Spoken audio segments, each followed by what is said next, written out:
So, good morning, everybody.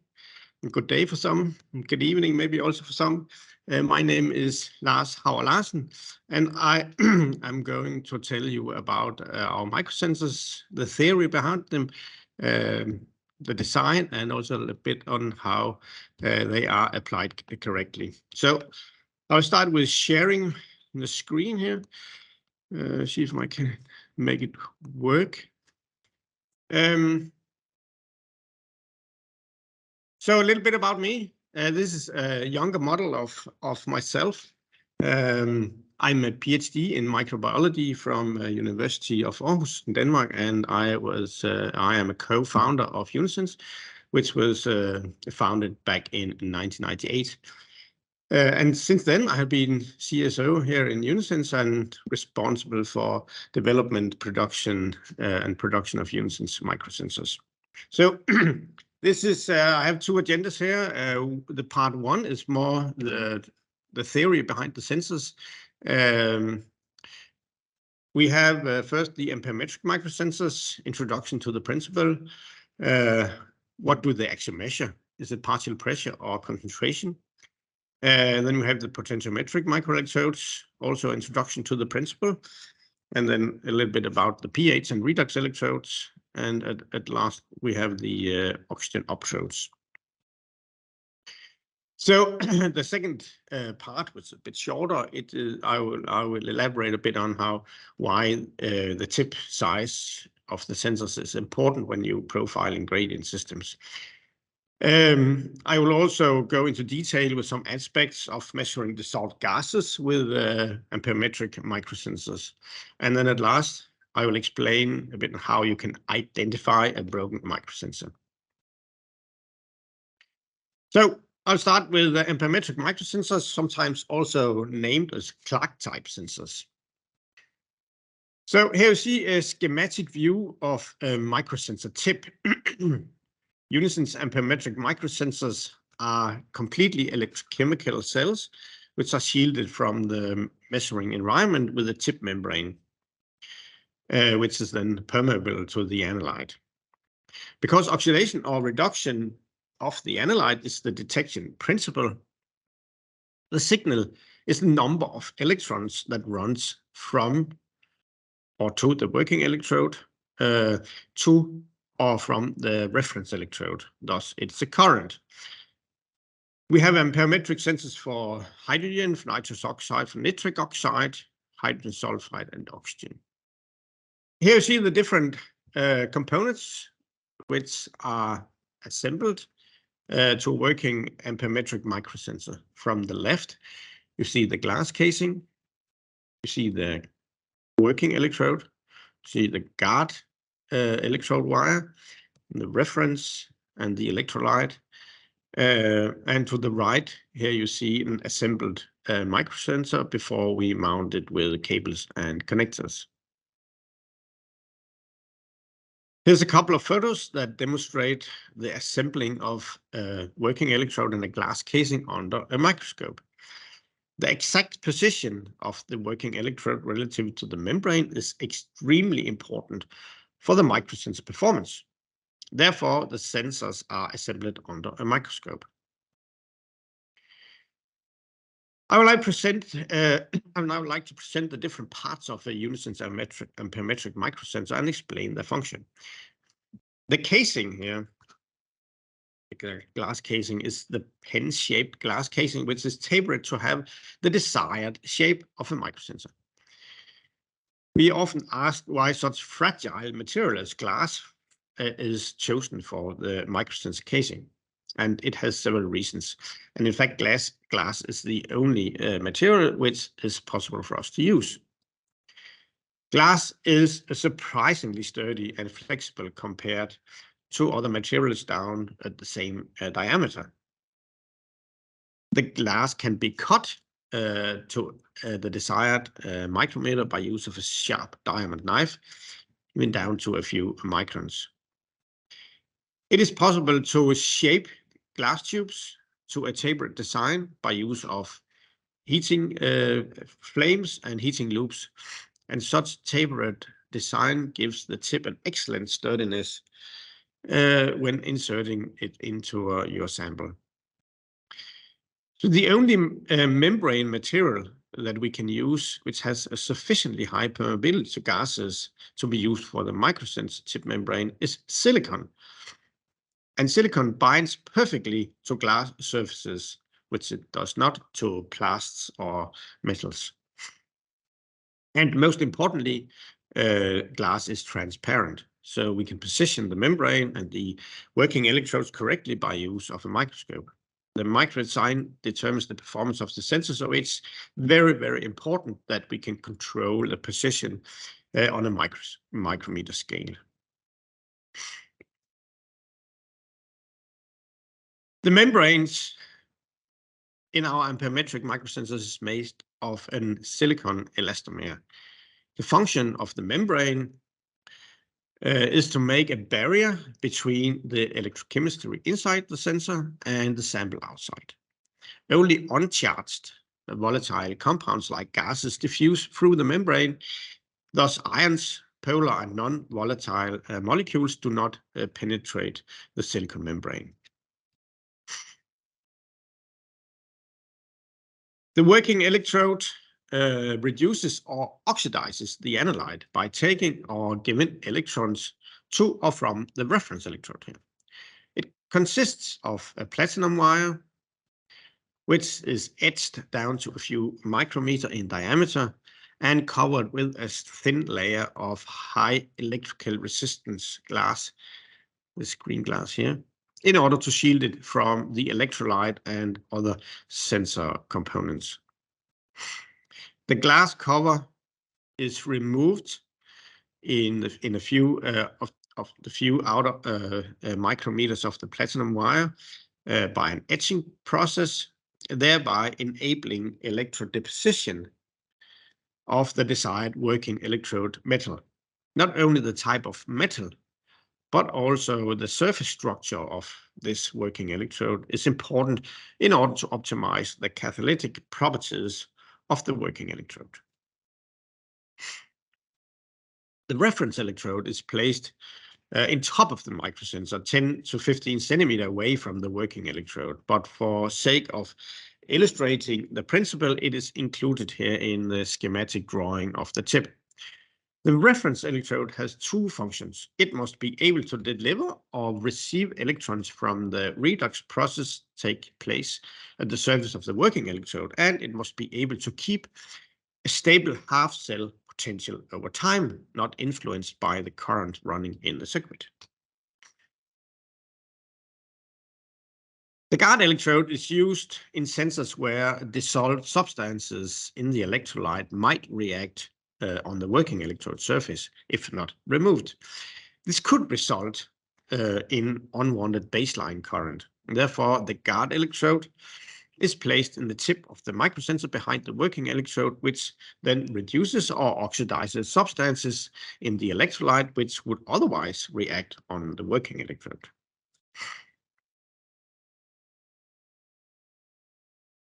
The electrolyte fills up the entire microsensor cavity and ensures electrical connection between the electrodes. The electrolyte ions balances the charges in the system, which enables the possibility of a constant current flow between the electrodes. The composition of the electrolyte is different among the Unisense and parametric microsensors. For some of the sensors, the solvent is water, but for others, it is an organic solvent. The solvent contains a dissolvable salt, which also is sensor specific because the salt chosen influences the catalytic efficiency of the working electrode. So here's the anionic and the cathodic reaction shown in an oxygen microsensor as an example of the electrochemistry of an amperemetric microsensor. Oxygen is reduced to OH ions, OH minus ions on the working electrode, and the electrons are supplied by oxidizing silver atoms to silver ions on the reference electrode. The silver ions are precipitated with chloride, which is present in the electrolyte, so the half-cell potential of the reference is kept stable. The polarization of the working electrode enables, together with the catalytic properties of the working electrode, the oxidation or reduction of the analyte in question to generate a small current. The polarization is applied and adjusted by the Unisense amplifier. Here's an illustration of the current running between a reference and a working electrode for an ampermetric sensor at increasing voltages, polarization voltage. You have polarization out here and the resulting current here. The curve shows the current from an ampermetric microsensor with the analyte present at the tip.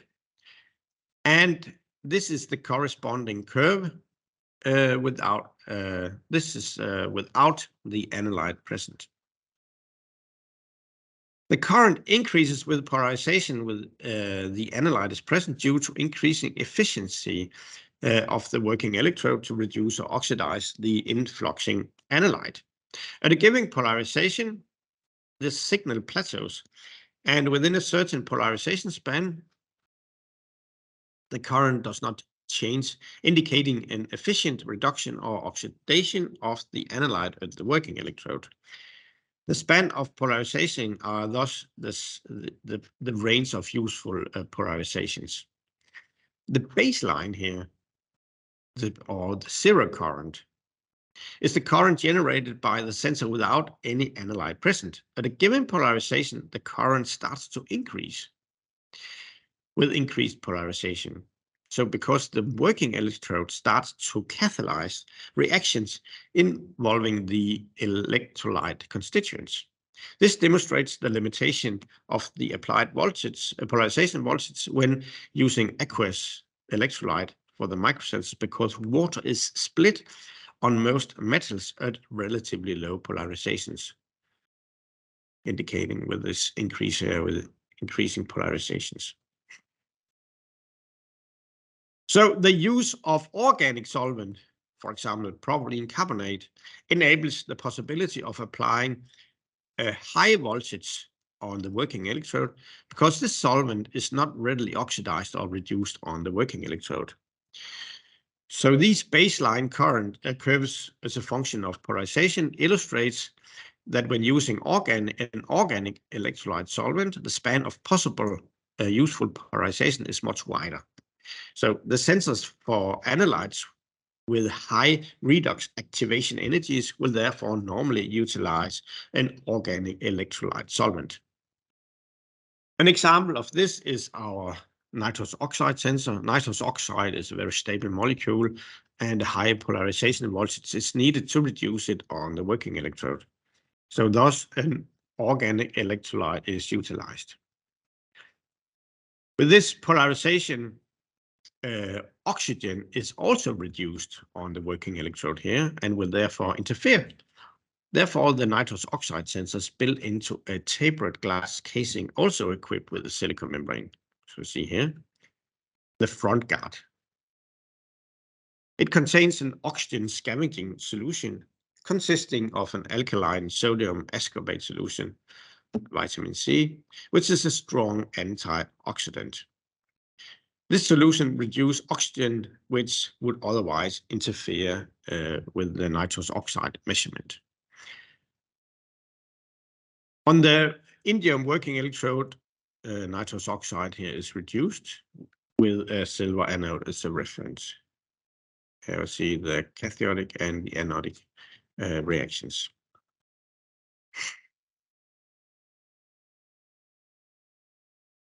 So let's focus on the parameters which controls the signal/current from an ampermetric microsensor. The flux of analyte to the exterior, from the exterior to the working electrode controls the signal. The tip is here schematically placed in a coordinate system, and the interface between the membrane and the exterior is the position 0 here. The concentration of the analyte to be measured is illustrated on the y-axis here.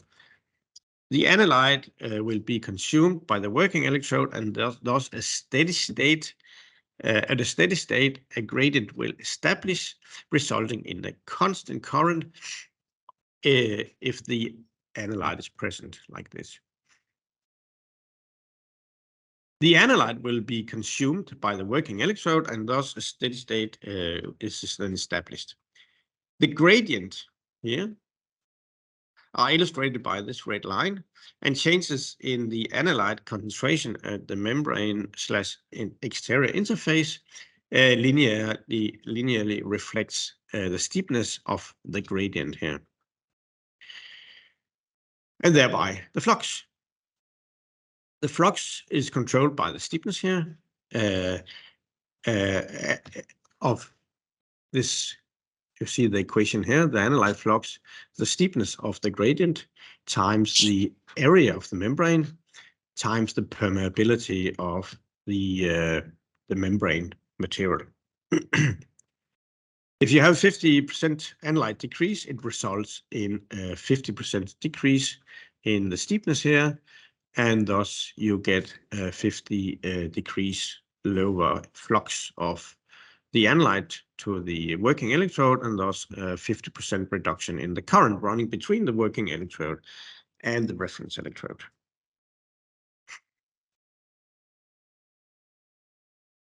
So here you have the equation again, and let's focus on the area here of the membrane. So the membrane,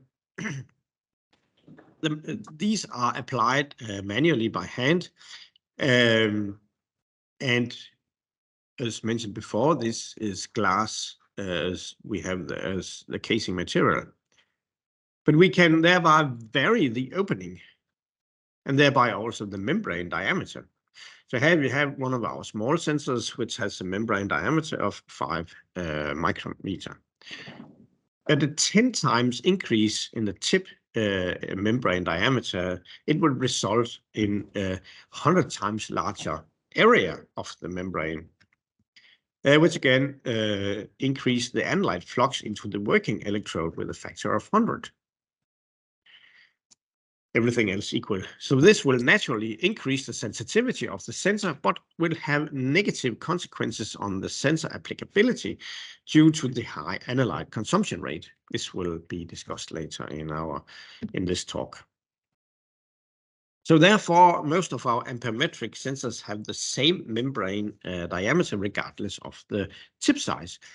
Here are two drawings of ampermetric microsensor tips with different tip diameter. The membranes are more or less of the same diameter and the internal design same, whereas the glass wall thickness is very different. A key process step in the production of Unisense ampermetric microsensors is therefore to collapse and cut the glass so the opening to house the membrane is the same regardless of the tip size, and thereby enhancing the robustness of the sensor tip and membrane without compromising the performance. The flux of the analyte from the sample to the working electrode is proportional to the gradient length, which is defined as the distance from the liquid sample here, or the sample to the working electrode here. Everything else equal. Therefore, the shorter membrane, a shorter membrane gives a higher analyte flux. Everything else equal, like this.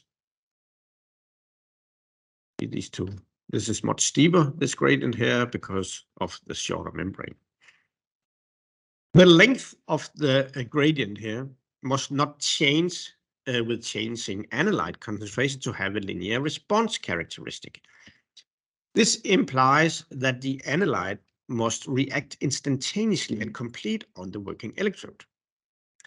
For some sensors, the redox reaction capacity on a given area of the working electrode can be overcome, resulting in a non-linear response because the gradient length increases. This is illustrated here, where we have an increases in the analyte concentration outside the tip membrane, And to a start, it does not change the position of zero analyte here. It's readily analyzed here on the tip of the working electrode.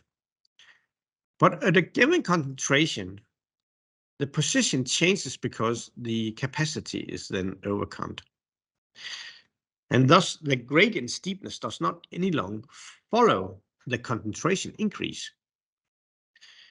This threshold concentration determines the linear range of the sensor, and it varies among the sensor types and actual design. The calibration curve for such a sensor, which linearity is limited to a certain range, reflects the change in the gradient length. The first analyte increase, you add more analyte and you get an increase, and you see here you are drawing now a calibration curve. The next addition gives the same increase, and thus you have it within the linear range. But this analyte addition here, concentration increase, does not anymore reflect in a proportional signal increase, and thus you have overcome, you are beyond the linear range. So measurements should preferably be done within the linear range of the sensor, which is illustrated here. So by adjusting the opening diameter and/or choosing silicon with an optimal analyte permeability, the range can be varied and thus custom-made. Here is an illustration of a standard sensor, a high-range sensor with a small membrane influx, and then here a low-range sensor with a larger membrane area and thereby a higher sensitivity. The range for a specific sensor is given on the Unisense website, associated with possible customizations. So the capacity of the working electrode is the same in the three types of these three variants, regardless of the membrane diameter. Therefore, the calibration curve will level off at the same signal/current threshold. But this current will be obtained at very different analyte concentrations. For the low range sensor here, and the standard range sensor here, and a high range sensor here. And there is hardly any limitations on how small we can make the membrane diameter, and therefore we can typically modify the sensors to any high concentration application. So what does an ampermetric sensor actually respond to? Is it concentration of the analyte, or the partial pressure of it, assuming we are measuring gases? Imagine this closed container with a volume of 2 liters. 1 liter of the volume is fresh water, and it has a headspace also of 1 liter containing atmospheric air. At equilibrium, the concentration of oxygen in the gas phase and the liquid phase will be different depending on the solubility of oxygen in the water. So the volumetric concentration at two phases can be calculated using the ideal gas law, and the concentration of oxygen in the headspace is 8,750 micromoles in this liter here of atmospheric air. However, oxygen is not very soluble in water, and using the solubility table, we find out that the concentration in the water will be 283 micromoles per liter. Thus, the volumetric concentration of oxygen in the headspace is more than 30 times higher than it is in water. Imagine that you take two small pieces of the membrane material, the membrane material used for the microsensors here, and you place one part here in the gas and one in the water. The solubility of oxygen in silicon here is very high, and this is you have an equilibrium between the air and the water here, and thus it is the partial pressure of oxygen that defines what the concentration in the silicon would be at equilibrium. And at equilibrium, the concentration in the silicon pieces will thus be the same for the two parts of silicon here in air and in the water at equilibrium. So, an illustration of the concentration gradient can now be drawn for the diffusion path of oxygen into the working electrode for an ampermetric oxygen sensor. Whereas the partial pressure gradient is linear, the concentration gradient is piecewise linear and interrupted at the phase transitions. As the solubility of oxygen is much higher in silicon than it is in electrolyte, the concentration in silicon is much higher than it is both in the electrolyte here and in the outside water.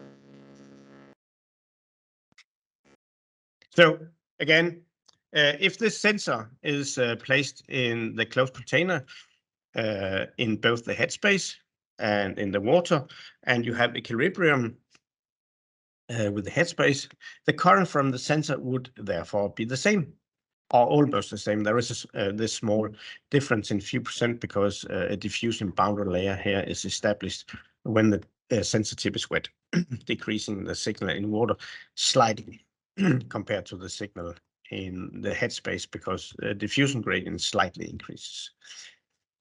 Okay, so the signal from an ampermetric sensor should preferably not be influenced by the degree of flow or stirring of the water in which it measures. Otherwise, analyte profiles in gradient systems will be measured incorrectly.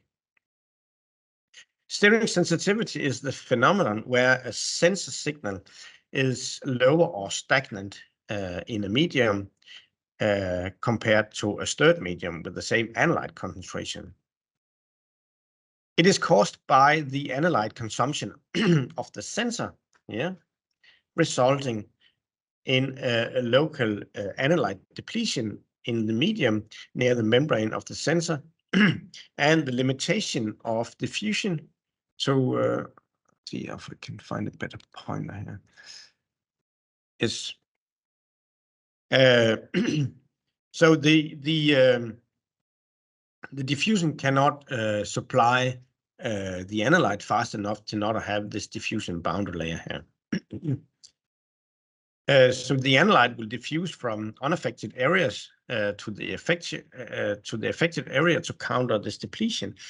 But the result is that the gradient will now be slightly longer and less steep than it was in a stirred condition. And therefore, you will have a slightly small or slightly drop in the signal when you go from stirred to stagnant situations. So this is illustrated here. You have a signal here from a microsensor that's set in a stirred medium. And let's assume that you have a 100 picoamp signal, and then the stirring is stopped, and then you have a slight decrease on 1%. And when your stirring is resumed, you get back to the 100% signal here, 100 picoampere signal. So for decreasing the sensitivity to stirring, we can adjust with the following parameters here. The membrane area we can play with. The smaller the membrane area is, the less analyte is consumed, and therefore it will also be less stirring sensitive. So diffusion and solubility of the sensor membrane and the internal electrolyte. This will decrease the membrane permeability, will decrease the sensitivity to stirring. And as you have noticed, there is conflict between low stirring sensitivity, high signal to noise ratio, and fast response. So we must make compromises to some extent. And the low range sensors, which has a larger analyte consumption rate, are therefore more sensitive to stirring than standard or high range sensors. Typically, Unisense and ampermetric microsensors have a sensitivity to stirring about 1% or less. A typical diffusion distance from media here to the working electrode is 50 microns. So the vast majority of the diffusion resistance is therefore inside the sensor, and the diffusion sphere here at the sensor membrane, where the concentration is affected by the sensor consumption, it is extremely small. It's less than 1 micron.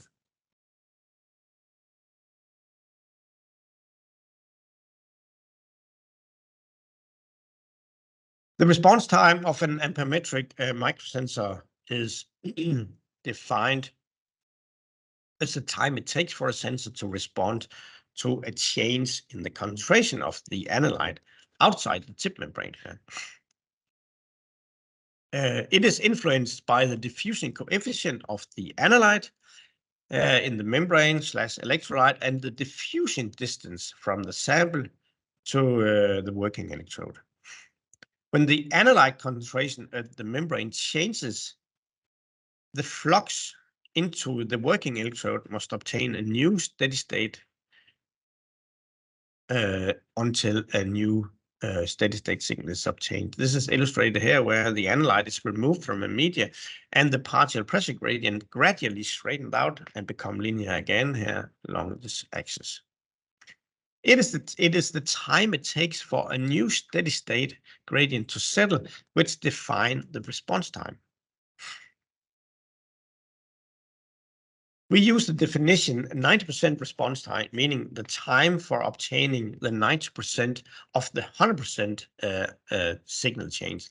100% response time is not used because in theory, 100% response time is never obtained, but the signal change approaches the 100% response asymptotically. Diffusion is a fast transport process at small distances, but very slow over long distances. And the response time is a squared function of the diffusion gradient length, the distance from outside the sensor into the working electrode. A sensor with a diffusion length of 40 microns will, at room temperature, have a response time of 2 seconds. A sensor with a diffusion gradient of 18 microns will have an 8-second response time, and so on.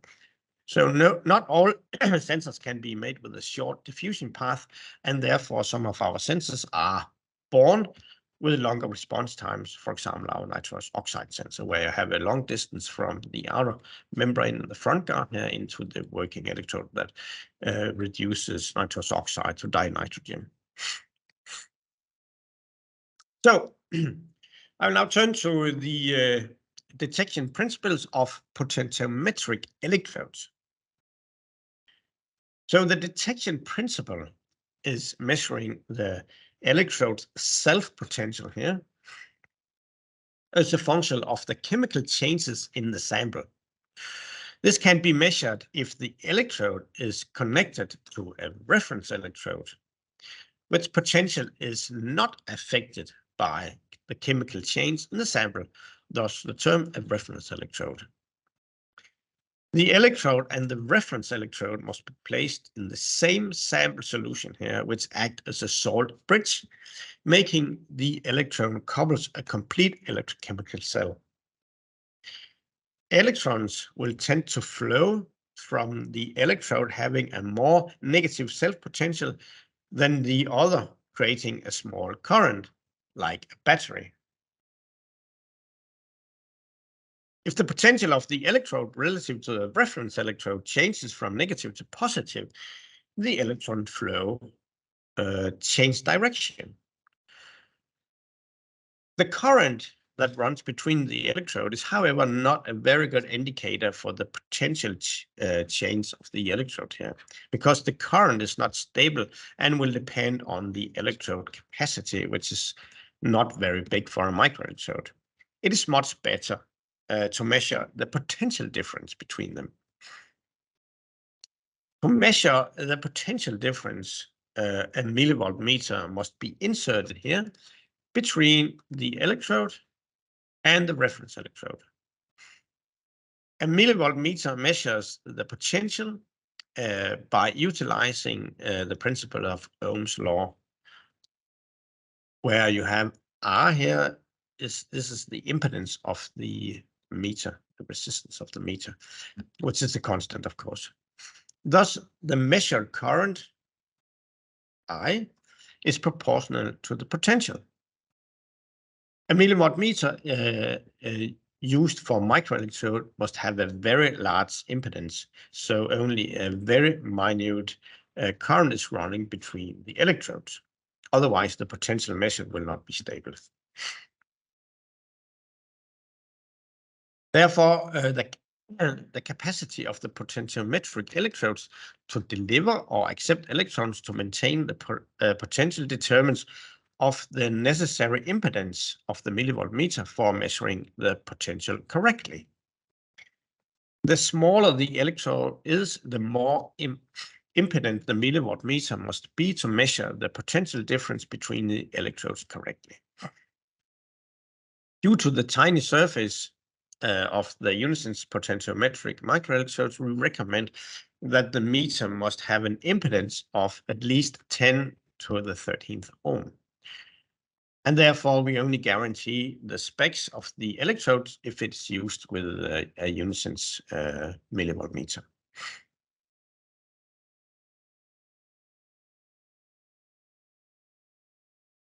So the measured voltage of the milliwatt meter is the sum of the potentials of the microelectrode itself, the potential of the reference electrode, and the potential of the liquid junction here. The reference electrode and the liquid junction are constructed so the potentials do not change with the sample chemical changes, and therefore the only potential that changes is the potential of the tip of the microelectrode here.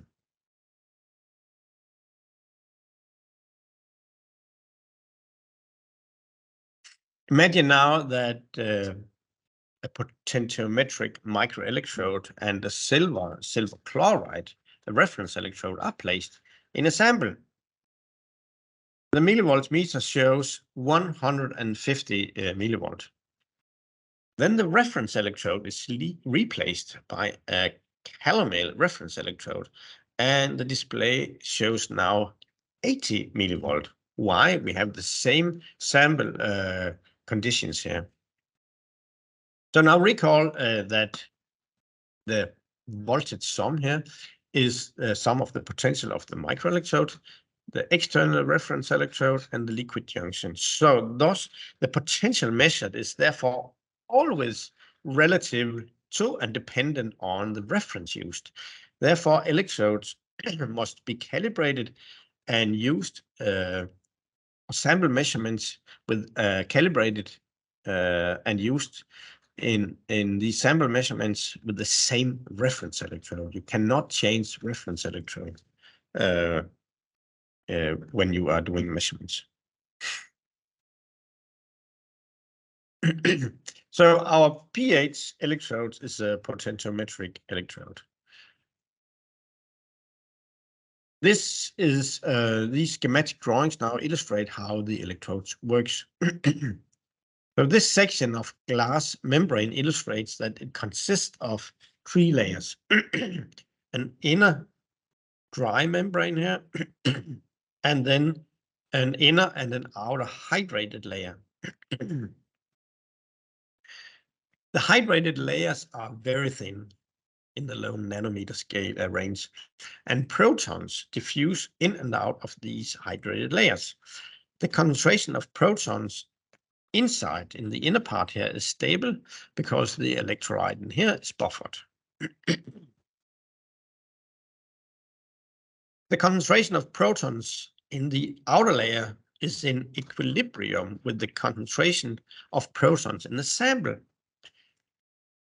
In alkaline solutions, the outer layer will lose positive charges, and subsequently the potential of the outer hydrated layer will be negative.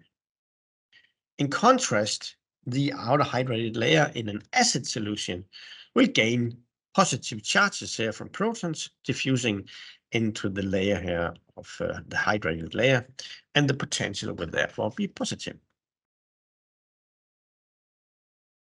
So if the concentration of protons is different in the two hydrated layers, an electrical potential gradient will establish across the glass membrane here, which is only dependent on the activity of protons in the sample, which again is a function of the sample pH.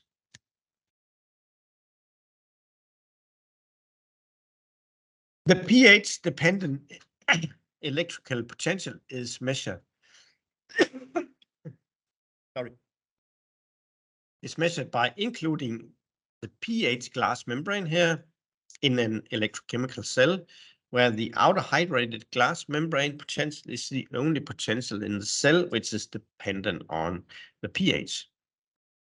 The cell consists beside the glass membrane of a silver chloride electrode placed in the pH electrolyte, and the reference electrode, and a salt bridge which make a connection between the reference and the pH electrode.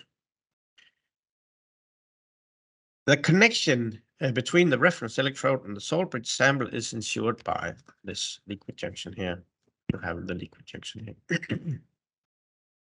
The sample solution or the calibration buffers act like a salt bridge. So the cell voltage is then measured by a millivoltmeter. The voltage of the cell ideally follows this equation. As seen, E is a linear function of pH if E0 here is constant and the temperature is stable. E0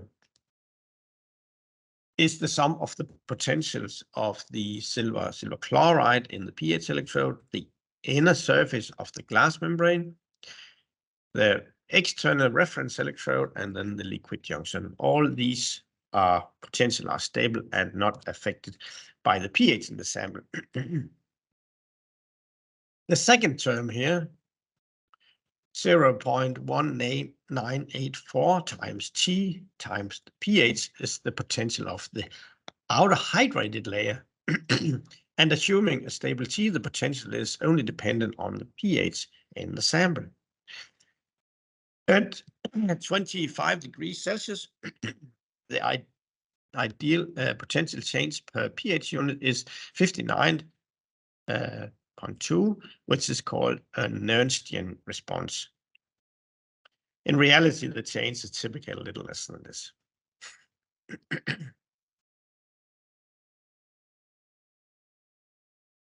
Unisense redox microelectrodes is also a potentiometric electrode and a relatively simple construction. It consists of a thin platinum wire here, which is etched down to the desired tip diameter and covered with an insulating glass layer here. So only a few micrometers of the platinum wire are exposed here at the tip.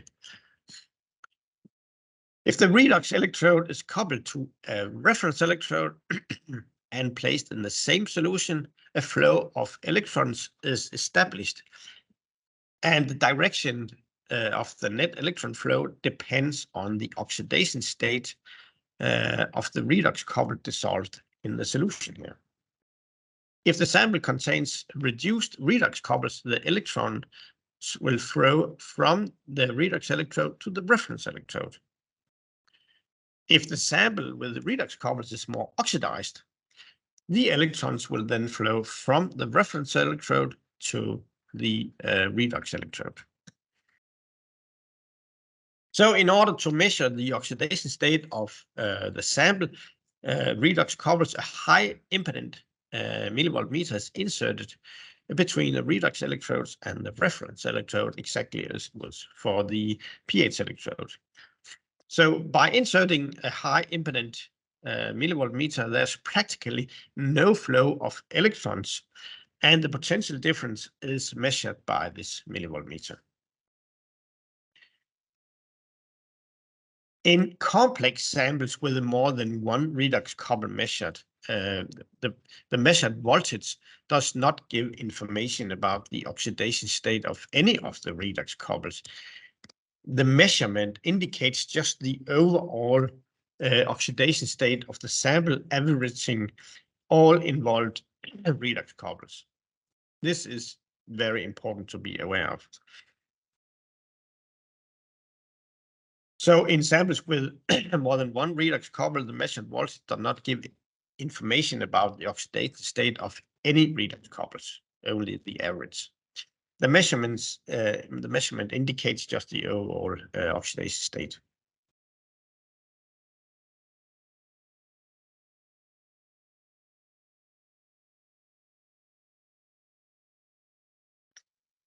Recall now that the measured potential is the sum of, again, the platinum surface, the external reference electrode, and the liquid junction.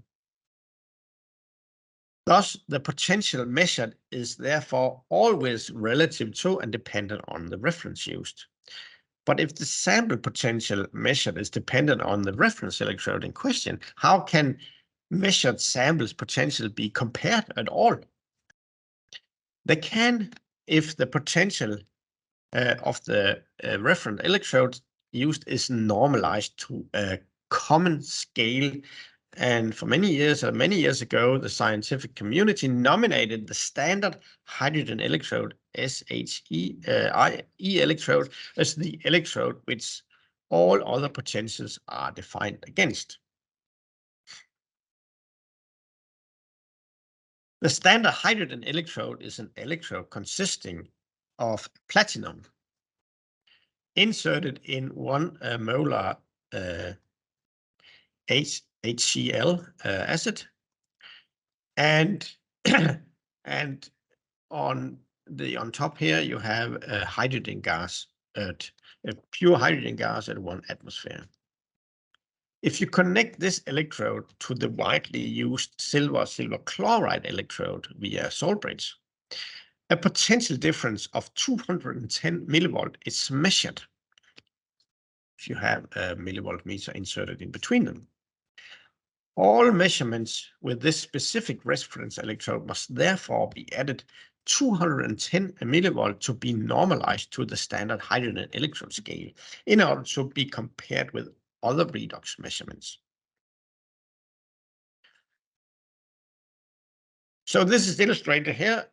The millivolt meter shows 150 millivolt used with a silver chloride electrode, but the real sample redox potential is 360 when normalized to the standard hydrogen electrode scale.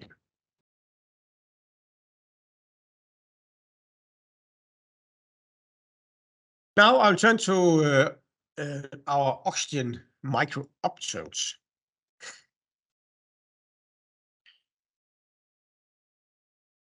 So quenching refers to any process which decrease the fluorescence intensity of a given substance.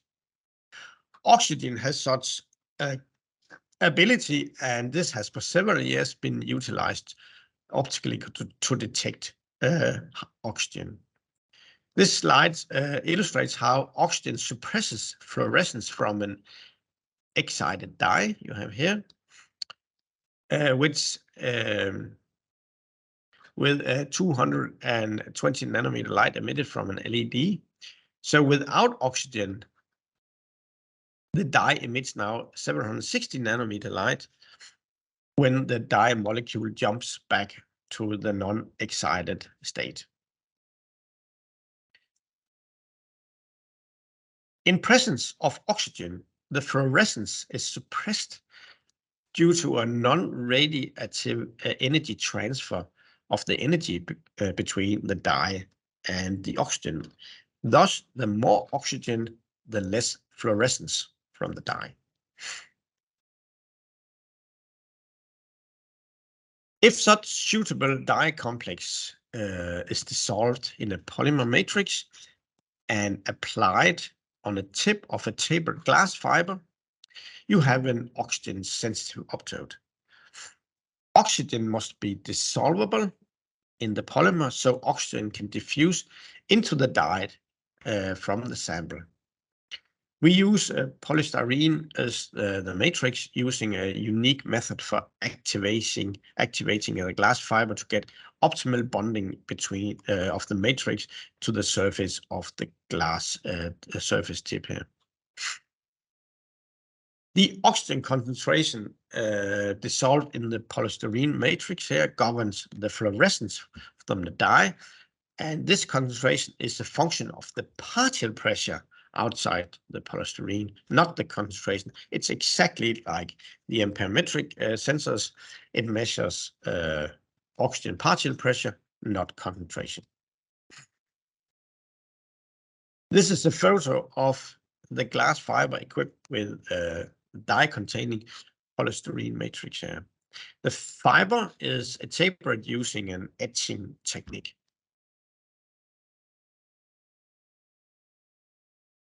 So the fiber is connected to an optode meter, which illuminates the dye by an LED, 620 nanometer. The light excites the dye, which then back emits light with a larger wavelength. With use of mirrors and filters and photodiodes, the intensity of the fluorescence here is detected, which is reversely correlated with the oxygen partial pressure at the fiber tip. This can be written mathematically by use of this Sturm-Wolmer equation. The Sturm-Wolmer equation constant must be found for the specific dye used, and when this is determined, the optode can be 2-point calibrated. The fluorescence intensity is, however, a function of the amount of excitable dye, and when the illuminating the dye, a bleaching process starts, and thus the intensity measured for a given oxygen partial pressure decrease over time as a function of the bleaching. Therefore, it is utilized that the lifetime of the back emitted fluorescence after an illumination period here is also oxygen dependent. This is the so-called fluorescence lifetime. This is illustrated here. The intensity increases during the light diode emission period. And when the emission stops, the intensity decreases, the fluorescence intensity decreases, but it decreases faster with oxygen in the polystyrene dye matrix than without oxygen. So this is illustrated here. With oxygen, the lifetime is much shorter than it is without oxygen. This so-called tau response is only to a minor extent affected by the amount of dye, and therefore it is a much better parameter to utilize than the intensity of the back emitted light. So the intensity still has a role to play. The more intense the back emitted fluorescence light is, the more precise the tau response can be measured. So although the bleaching does not affect the actual tau response for the lifetime, the calculation of it gets statistically inaccurate with decreasing intensity, and the resolution of the measurements will therefore gradually decrease with the bleaching.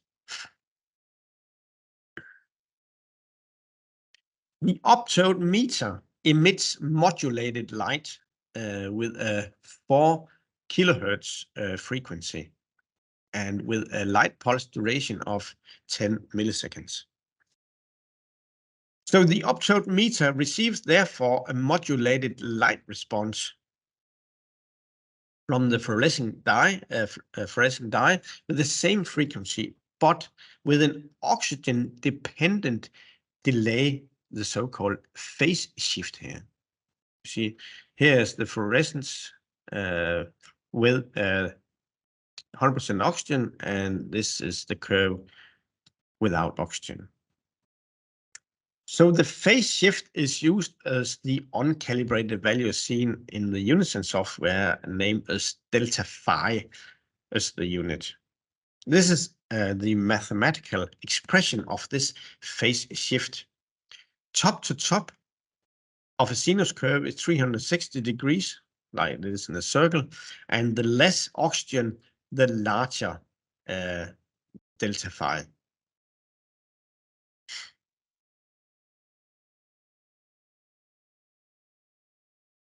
Typically, at zero oxygen, the value of phi, the delta phi value is 50 degrees, and at atmospheric partial pressure, it is below 20. It can vary a little, and therefore individual calibrations are necessary. As seen from this Stern-Volmer equation here, neither the intensity nor the phase shift is a linear function of the oxygen concentration, and the linearity of the calibrated signal depends therefore on calculations done within the optode meter and the software. The relative change decrease with increasing oxygen concentrations, and therefore signal's noise level decrease with increasing oxygen concentrations. At 2 times atmospheric partial pressure, the signal change is so small with changing oxygen partial pressures that the calculations are not any longer accurate. Therefore, optodes are not suitable for measurements at partial pressures, which is above 2.5 times atmospheric oxygen partial pressure.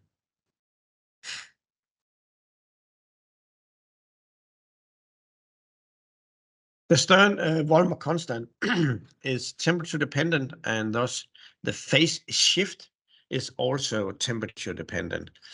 However, the temperature dependency can be determined and will be the same for all optodes. With a determined temperature coefficient, the optodes can be temperature compensated, provided that the temperature is measured continuously and that the measured temperature reflects the temperature at the optode tip.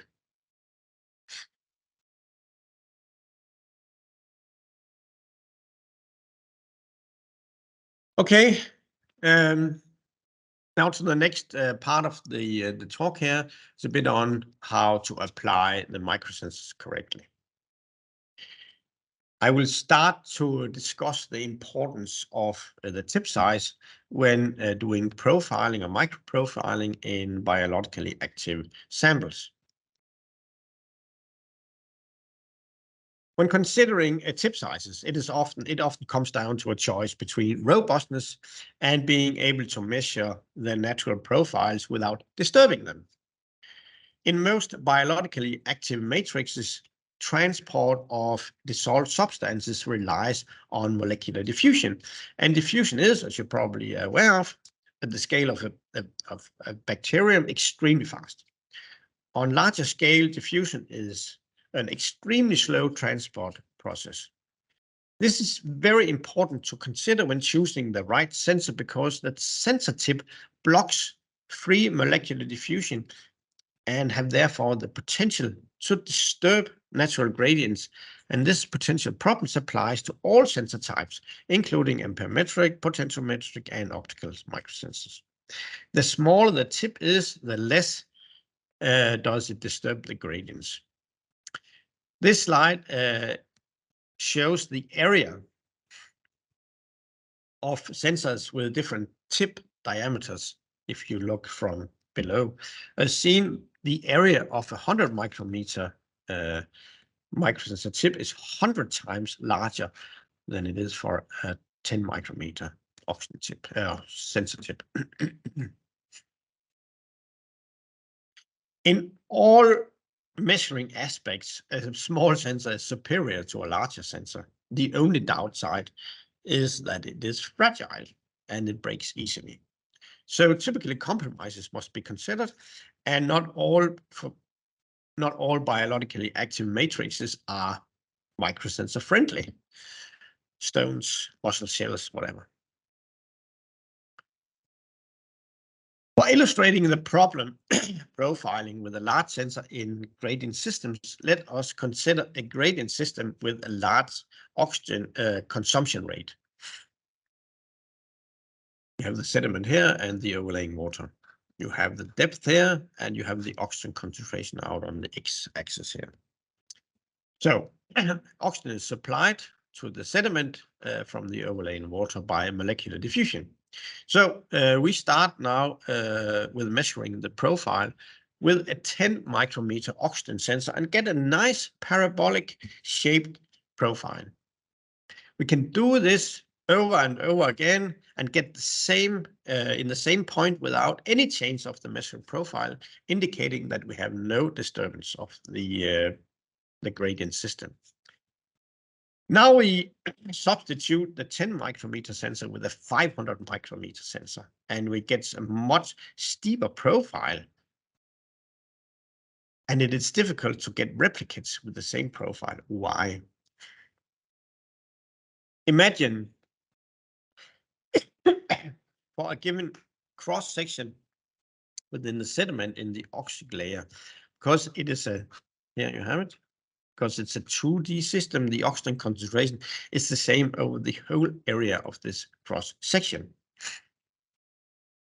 Now we take this cross section and we look from below into it, and we thus have an evenly distributed oxygen concentration indicated with this uniform blue color, and the oxygen concentration in the section is in steady state, meaning that the oxygen consumption in the layer and the supply rate does not change, so we have a steady state situation.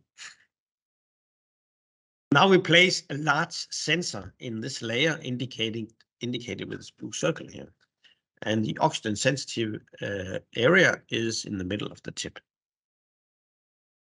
The glass tip blocks the diffusion of oxygen to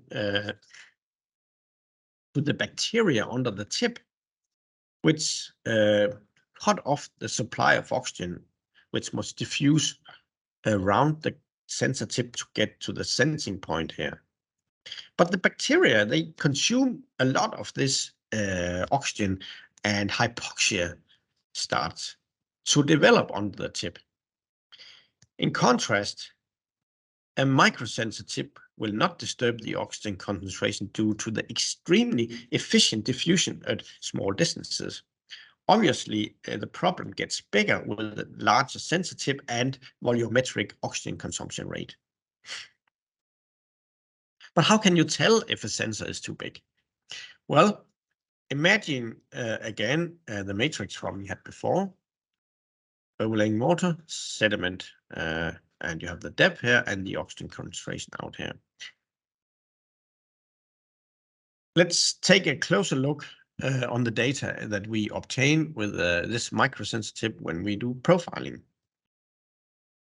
So we will now take a look at the signal versus time. We have time here on the x-axis, and on the y-axis here we have the sensor signal.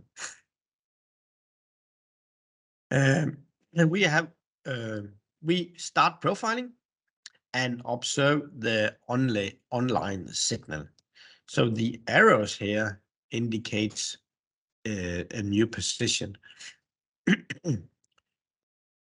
After some increments, we hit the matrix or the sediment, and the sensor signal start to decrease with each increment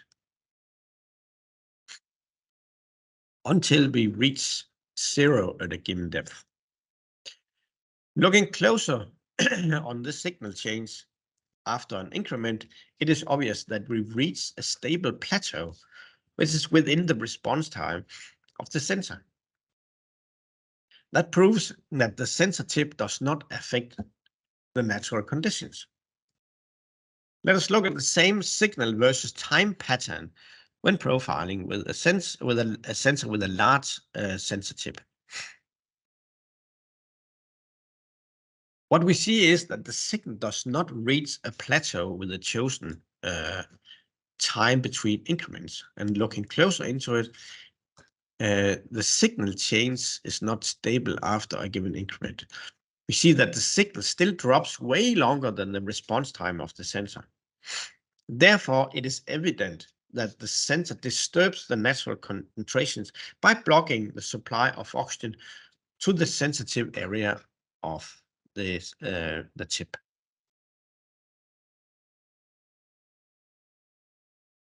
Well, you might think that this is only a problem which is associated with oxygen profiling, but this is a wrong interpretation.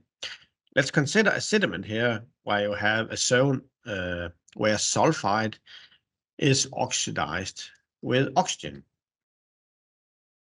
So you have these two profiles overlapping each other. If a large sulfide sensor blocks the oxygen supply, the sulfide concentration will increase and go further up due to the lack of electron acceptor for the oxidation process. And you will overestimate the sulfide concentration is in this depth.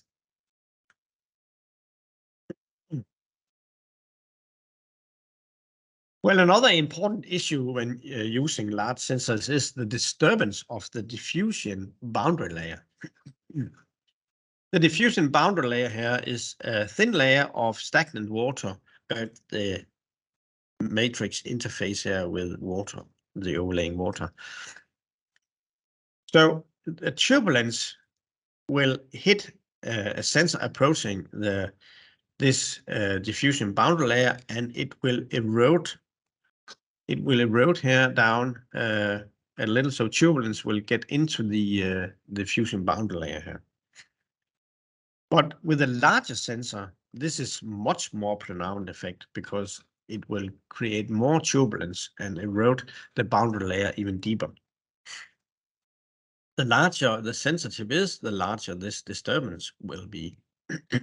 So let us again look at an oxygen profile obtained in such a matrix with steep chemical gradients and a water phase, a stirred water phase above it. The oxygen concentration starts to decrease when it's reached the tip reaches the diffusion boundary layer. With a larger sensor, the bulk water oxygen concentration is pushed further into the diffusion boundary layer here, and thus the obtained profile will look different. And you have measured the profile correctly here with a small sensor, but incorrectly with a large sensor here. Therefore, estimations of matrix water exchanges based on measurements here in the diffusion boundary layer can only be done with a very small tip sensor, preferably max 25 microns.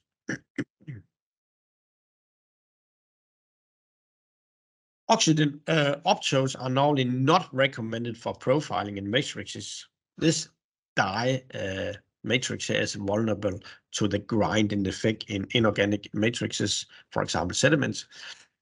And in soft matrices for biofilm, they do not offer as high spatial resolution as the ampermetric sensors. Optodes is recommended for bulk water measurements and incubations for which they are superior to ampermetric sensors due to the really low drift over time.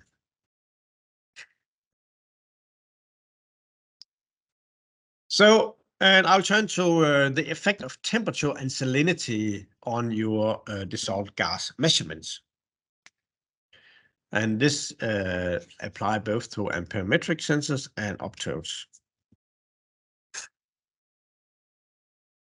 Recall from the previous lecture that ampermetric sensors measures the partial pressure of the gas and not the concentration, because the signal is the same in a gas and in a liquid phase if you have an equilibrium between the two phases here. The fact that an ampermetric sensor reacts to partial pressure and not concentration has implications which a user must carefully consider, and really it is really important to understand it. Imagine again you have this closed container with 1 liter of water and 1 liter of air in the headspace here. We now carefully open the lid and add salt so the salinity will change from freshwater to seawater salinity level. The lid is closed again without mixing or stirring in the water. The solubility of oxygen in the water phase has now decreased, and therefore the equilibrium is disturbed. Therefore, there is a surplus now of 53 micromolar oxygen in the water. The total number of oxygen molecules in the container is still the same, as oxygen cannot escape immediately, but there's not room for the dissolved oxygen molecules in the water. Because diffusion is slow, the surplus oxygen cannot escape immediately, and tiny bubbles will be formed. The partial pressure in these bubbles will now be more than 21%. If you have an oxygen sensor placed in the headspace, you will see an unchanged signal, but in the water, you will now see an increased signal due to the higher partial pressure that you have here now.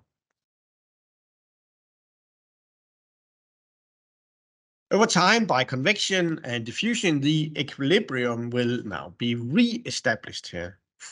But now the concentration in the water will be lower because the solubility has decreased.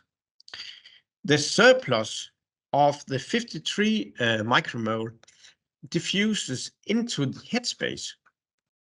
And because the amount is so small compared to what is already in the headspace, the oxygen partial pressures increase is hardly detectable.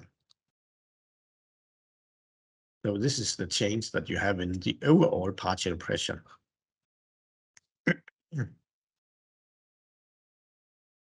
When the equilibrium is re-established, the signal in the water will be the same as before adding salt, even if the concentration is now significantly lower.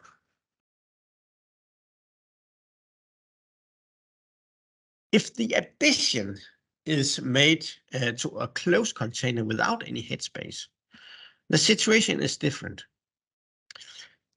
There's no headspace to absorb the surplus oxygen, and the signal from a sensor measuring in the water will now have increased 21%, reflecting the partial pressure increase.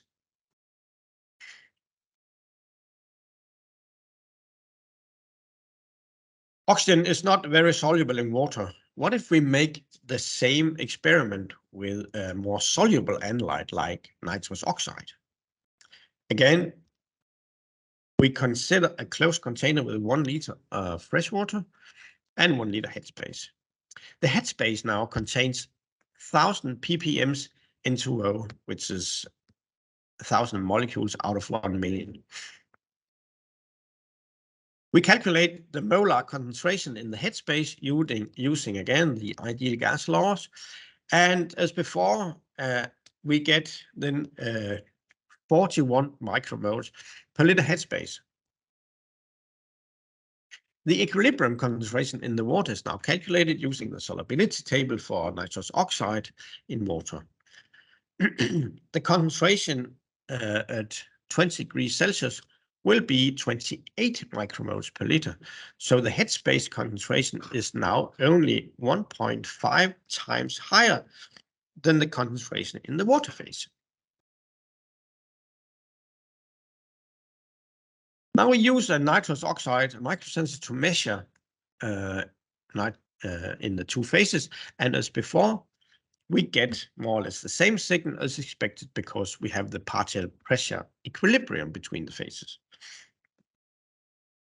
Now we make the same experiment with addition of salt to the water phase as we did before. The solubility of water decreases with increasing salinities as it did for oxygen, and a steady state a state of non-equilibrium is then the result, with a surplus of 5 micromoles nitrous oxide in the water. Again, we can measure the difference with a nitrous oxide sensor, and in the headspace the signal is the same as before, addition of the salt, whereas the signal increase is in water is 21%, like it was before, due to the lower solubility. The surplus of 5 micromolar nitrous oxide will slowly diffuse into the headspace, and by use of Henry's law and a new equilibrium concentration can be calculated.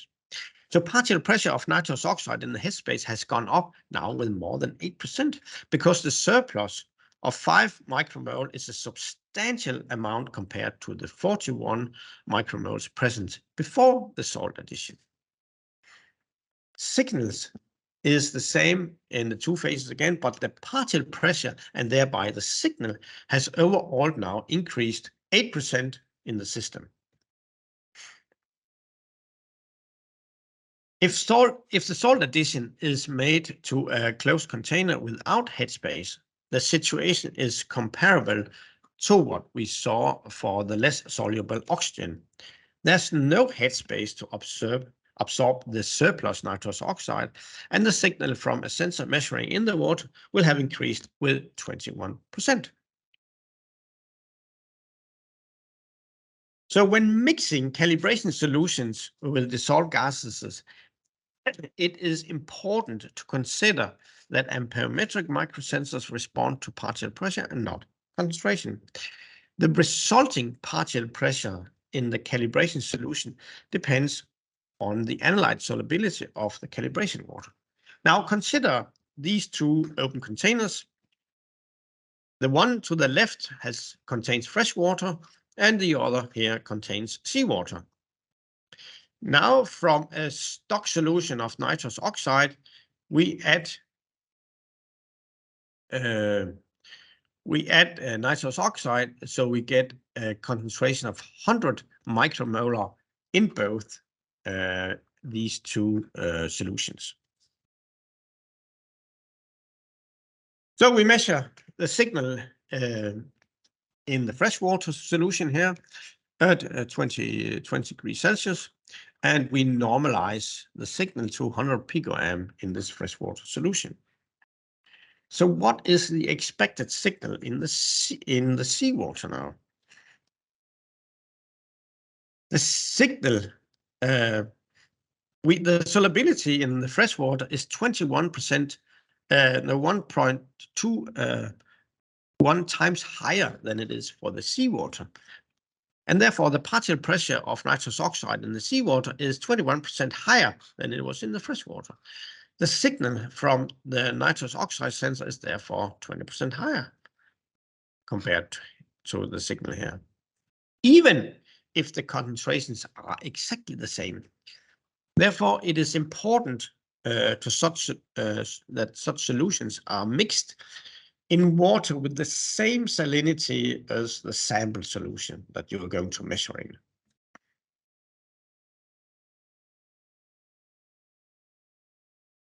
The signal from the nitrous oxide sensor and this is one we had before. Okay, so when applying amperometric microsensors, the influence of temperature must also be considered. Temperature plays a role in two ways. It increases the diffusion coefficient of the analyte in both the membrane of the sensor electrolyte, thus increasing the flux into the working electrode at a given partial pressure. And it therefore has a pronounced effect, on the solubility of the analyte in water. So consider this experiment where we have an oxygen sensor placed in an open container. The bubbling of the atmospheric air into the water ensures that we have a constant partial pressure, which while the temperature increases due to a heat source that we apply to a system. The sensor signal is normalized again, 200 picoamps at 0 degrees Celsius.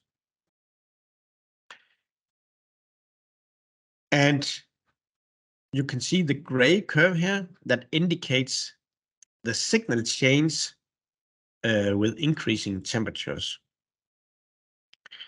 Please notice that the solubility indicated here decreases a lot with the temperature.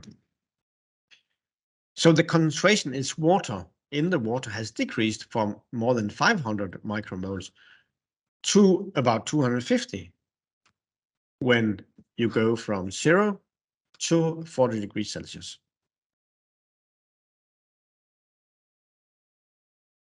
So now we make the same experiment, but in a closed container.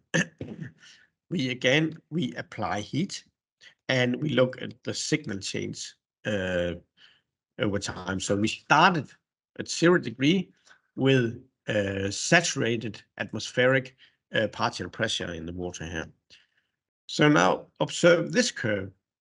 This is now the signal change that you get from the sensor at increasing temperatures, and you see now a much more pronounced effect.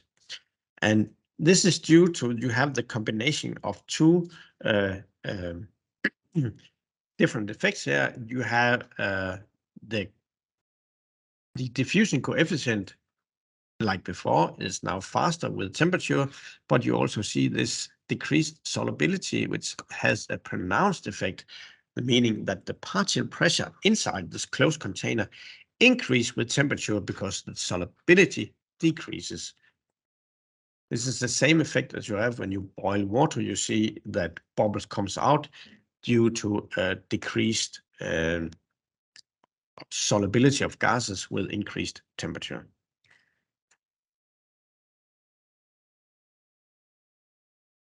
Both effects must be considered when calibrating a sensor for a dissolved gas. Imagine now again that we have these two buckets of water with 1 liter, and you have both are fresh waters, and you have now one with water at 10 degrees Celsius and another one with 20 degrees Celsius.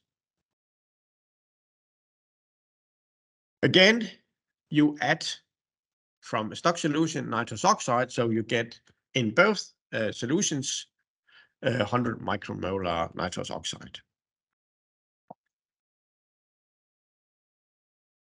What would the expected difference in the signal be from the sensor? For this sensor, we assume that the diffusion coefficient increases with 1.5 degrees per degree due to the increased diffusivity within the sensor. And therefore, we expect about a 16% increase with this 10 degrees change. However, in addition to this, the solubility in the 20 degrees Celsius water here is now 25% lower than it was before here at 10 degrees. And this result now in the partial pressure here is 25% higher after the addition. So the result is that the signal from the sensor in the warm water is 141 picoamps compared to 100, so a 41 percent increase. By measuring the temperature, it's possible to temperature compensate the signal with a good approximation. This will be discussed in the lecture tomorrow by my colleague Terje. So the last part here of my lecture here will be the behavior of broken electrodes, sensors, or optodes. So naturally, small glass tip sensors are fragile, and the tip might break if it reaches something hard. So this is photos of a 10 micrometer sensor, and this is the same sensor broken. It is seen that this is the working electrode, and it is now exposed as the glass tip is now missing. So you have a directly exposed electrode into your sample. So a broken amperemetric sensor will in water give a very high signal, typically out of range, as the working electrode is now directly exposed to the sample. So if the tip breaks during measurements, a sharp signal rise will occur to the out of range signal. Sometimes the sensor still respond to the analyte in question because the exposed working electrode can still catalyze redox processes, but it will be extremely unstable. It is unfortunately not possible to repair a broken ampermetric sensor, so you cannot melt a new glass tip on this small tip sensor here. Broken potentiometric electrodes like pH and redox electrodes behave differently when broken. These photos demonstrate an intact pH electrode to the left here, and a broken one to the right, where the pH glass membrane is missing. In most cases, the pH electrode, they break here at the point where the pH glass and the lead glass here is melted together. Broken pH or redox electrodes are quite easy to troubleshoot. If the tip is damaged or /broken, the millivolt or pH meter here will measure the potential between two silver chloride electrodes. This result naturally in a stable signal, typically between 50 and 100 millivolt.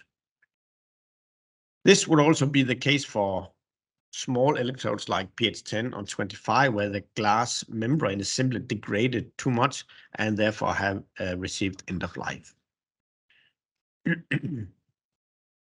It is easily tested whether the resistance is low, indicating a broken electrode, by lifting the reference electrode out of the solution where the electrode tip is placed and inserting it in again. When the reference is out of the solution, the signal will float, but immediately and within a second return to the signal observed before when the reference is inserted into the water. And again, unfortunately, there's no possibility of repairing damaged microelectrode, potentiometric microelectrode. Oxygen microoptodes, which are broken, have the same behavior as optodes, which has lost the fluorescent dye in the fiber tip. Naturally, small glass fiber optodes are also fragile, and the tip might break if it hits something hard. This curve illustrates the behavior of a measuring optrode when suddenly broken. The signal becomes very noisy after the incident. From such a damaged optrode, the amplifier will not get any fluorescent signal back, but the meter will still try to calculate the phase shift. But there are no real input data for the calculations, and the values are therefore all over the place. The software will show a signal too low prompt. So the software will tell you that it's broken or that the die has come off. It could also potentially be a broken fiber, not the tip, but the broken fiber. It will give exactly the same symptoms. The glass fiber does not tolerate sharp bends, so please be careful when handling the glass fiber, because it's not possible either to repair such a broken electrode. So this was the last slide and end of my lecture. And I will just check if my colleague Tobias has collected some questions during my talk. Do we have anything for me, Tobias? Yes, there just came a question in saying, hello, I am sorry, I did not exactly understand. What does Lars mean by signal normalized to 1000 picoampere? And that was when you discussed solubility and temperature.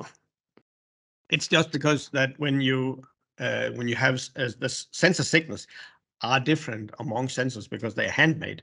So it was just to illustrate that if we have a sensor that gives 100 picoamp, what will the change be by changing the conditions, for example, with salinity or temperature? That was my intention to with the normalization. So that was a theoretical sensor. Yeah, it was theoretical. Yeah. Excellent. So please, guys, if you have any questions, you can write them in the chat, or you can I can direct them to Lars. I think this is the best way of doing it. Exactly. Yeah. So, and also note the link here again. Well, there was a lot of knowledge to get if you look at our web. We have done web lectures where I go into more details with all the specific sensors. So there's a lot of information that you can get from this. But otherwise, thank you very much for listening.